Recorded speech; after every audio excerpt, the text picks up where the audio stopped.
Hi guys, welcome back to the channel. Today we're in Kyoto, Karasuyama Station, exit 19, because we are going to the Pokemon Center Kyoto.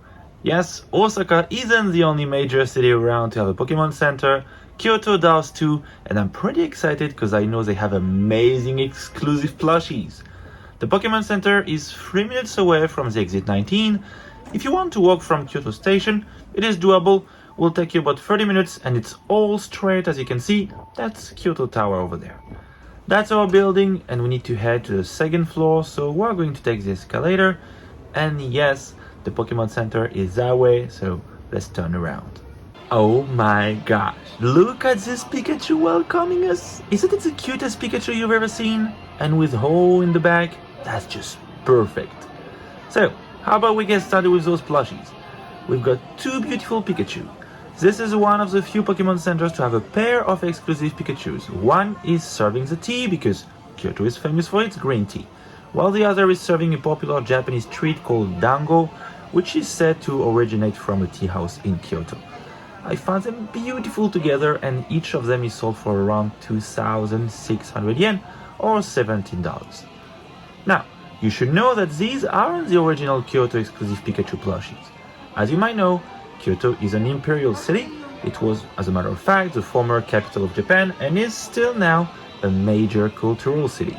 And to celebrate this, the original pair of exclusive Pikachu plushies were depicting a Maiko Pikachu, so an apprentice geisha, and Okuge-sama Pikachu, which is a Japanese aristocrat, or noble if you prefer.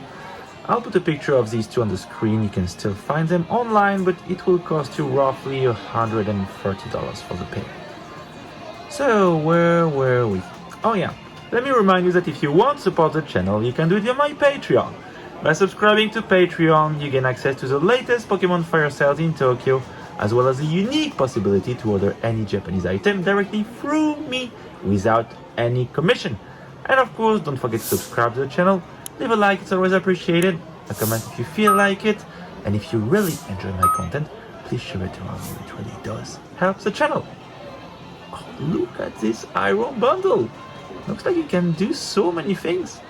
I wouldn't know where to put it at home, but if I was a kid, that would be something I'd want. No doubt.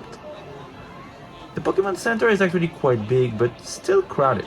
To be fair, it's a national holiday, so can't really complain. What do we have here? Oh, a new collection.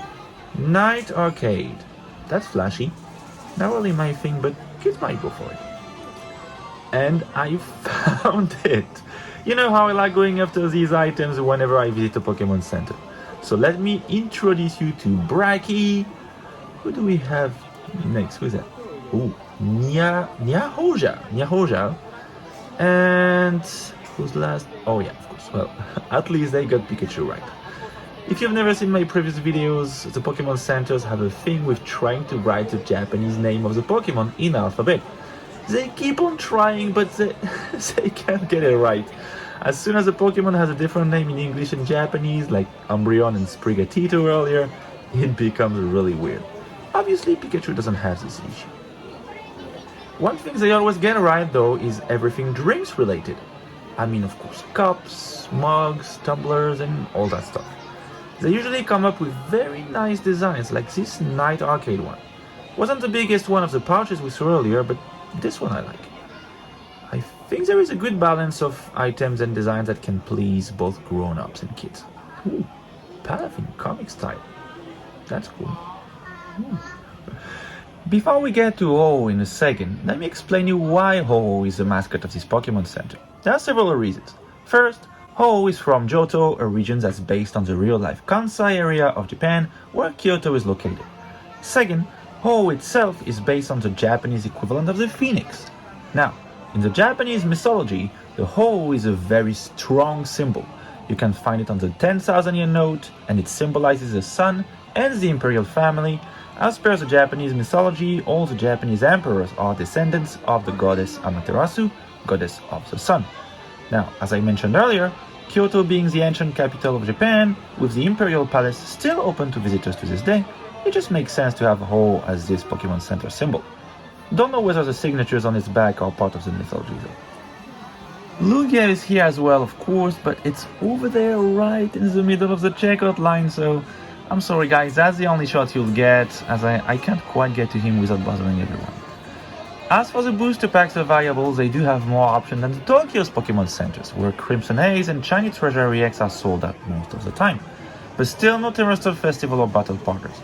Even though reprints have been announced for these two sets, the in-store stock for this specific set is still really low, and you'll have a hard time finding them in a Pokemon Center if you visit Japan anytime soon. Then we've got cookies and other sweets, plenty of them.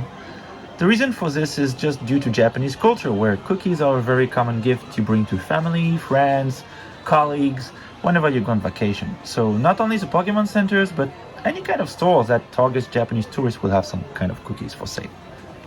And they did it again! Let me introduce you not to Charizard and Jolteon, but Lizardon and Thunders. That said, I like the hand-drawn pictures of the people, which they've made all the evolutions this way. Ooh, what's this? It's nice. Oh, this is glass. And the black label said it's made in Japan. They have Lucario, Gengar, Greninja. These bigger ones aren't glass, but these designs look sick. Kinda give a traditional Japanese painting vibe. Oh, nice. Lucario. Yeah, that's the same design as the other. And here comes the big guy, Charizard. This artwork is sick!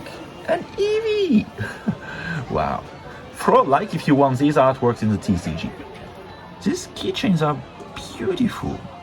But I think my favorite item is still the smaller glass version of it, like the Greninja right here. And as usual, I always show you the exclusive gacha figures. Same as the keychain we saw earlier, they are totally in phase with the traditional branding of this Pokemon Center. Very nice collection pieces. Hope you enjoyed the video. This was the Pokemon Center Kyoto. Thank you for watching. Bye!